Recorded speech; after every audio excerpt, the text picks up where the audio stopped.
UDF ഈ കേരളത്തിലെ വർഗീയ ശക്തികളുമായി വോട്ട് ബാന്ധവം ഉണ്ടാക്കുകയും RSSനും BJPക്കും കേരളത്തിൽ പാർലമെൻറ്റിലേക്കായാലും നിയമസഭയിലേക്കായാലും ജയിക്കാനുള്ള വഴിയൊരുക്കുകയും ചെയ്തിട്ടുള്ള കോൺഗ്രസ് ഒരു നരേറ്റീവ് ഉണ്ടാക്കാൻ ശ്രമിക്കുകയാണ്.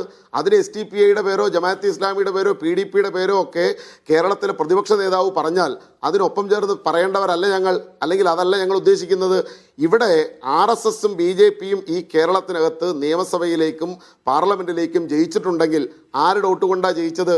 നേമത്ത് കേരളത്തിനകത്ത് ആദ്യമായി BJPക്ക് ഒരു MLA ഉണ്ടാവുന്ന ഘട്ടത്തിൽ ഒറ്റയടിക്ക് 30,000 വോട്ടാണ് കോൺഗ്രസിൽ നിന്ന് BJPയിലേക്ക് പോയത്.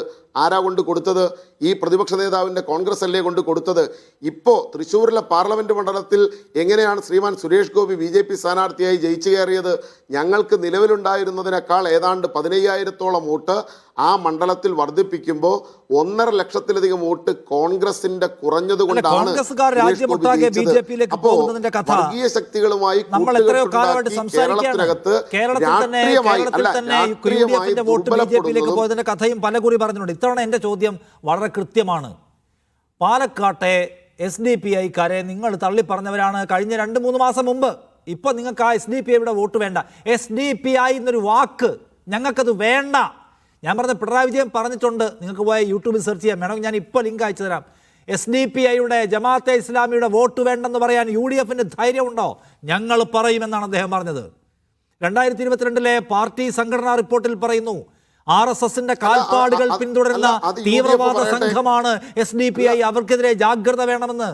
ഞങ്ങൾ ഒരു കാലത്തും SDPIയുടെ വോട്ട് വാങ്ങിക്കില്ല എന്ന് കോടിയേരി ബാലകൃഷ്ണൻ പറഞ്ഞിട്ടുണ്ട്. അത് ഞങ്ങളെ EMS പഠിപ്പിച്ച പാഠമാണെന്ന്. പിന്നെയും ഞാൻ കാണിക്കാം ഒരുപാട് ഉദാഹരണങ്ങൾ. ഇപ്പോൾ നിങ്ങൾക്ക് SDPIയുടെ വോട്ട് വേണം. അവരെക്കുറിച്ച് ചോദിച്ചാൽ നിശബ്ദത അവലംബിക്കാൻ സകല സഖാക്കൾക്കും പാർട്ടി സെന്റർ നിർദ്ദേശം നൽകിയിരിക്കുകയാണ്. അതുകൊണ്ടാണ് കോമ്രേഡ് നിതിൻ കണിച്ചേരിക്ക് പോലും അതിൽ നിന്ന് സ്കിപ്പ് ചെയ്യേണ്ടി വരുന്നത്.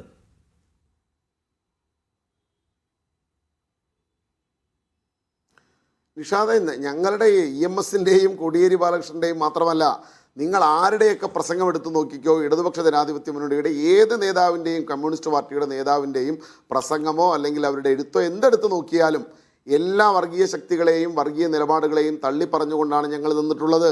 അതിന് SDPIയുടെ പേരായാലും ശരി, ജമാഅത്തെ ഇസ്ലാമിയുടെ പേരായാലും ശരി, RSSൻ്റെ പേരായാലും ശരി, ബജ്റംഗ് ദളിൻ്റെ പേരായാലും ശരി, നാട്ടിനകത്ത് അങ്ങനെ ഒരുപാടുണ്ടാവും. നിങ്ങൾ എന്തിനാണ് ഇങ്ങനെ തന്നെ പറഞ്ഞു പോകണം എന്തിനാണ് വാശി പിടിക്കുന്നത്? ഞങ്ങളെടുത്ത നിലപാട് ഞങ്ങൾക്കില്ല.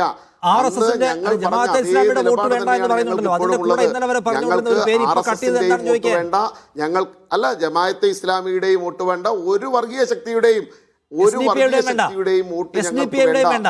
ഈ കേരളത്തിനകത്ത് മതനിരപേക്ഷത സംരക്ഷിക്കുന്നതിന് ഞങ്ങൾ നിലനിൽക്കുന്നത്. ആ മതനിരപേക്ഷമായി നിലനിന്ന കേരളത്തെ 10 വർഷം മുന്നോട്ട് നയിച്ചുകൊണ്ടാണ് ഈ തിരഞ്ഞെടുപ്പിനെ ഞങ്ങൾ നേരിടുന്നത്. പിന്നെ എന്തിനാണ് ഞങ്ങൾക്ക് മറ്റാരുടെയെങ്കിലും വോട്ട് തേടി പോകേണ്ട കാര്യം? ഞങ്ങൾ എന്തിനാണ് പിന്നെ വേറെ കോൺഗ്രസിൻ്റെ സർട്ടിഫിക്കറ്റ് വാങ്ങിയിട്ടല്ല, UDFൻ്റെ സർട്ടിഫിക്കറ്റ് വാങ്ങിയിട്ടല്ല ഇടതുപക്ഷ ജനാധിപത്യ മുന്നണിയുടെ ഒരു രാഷ്ട്രീയ നിലപാട് മുന്നോട്ട് വെച്ചിട്ടുള്ളത്.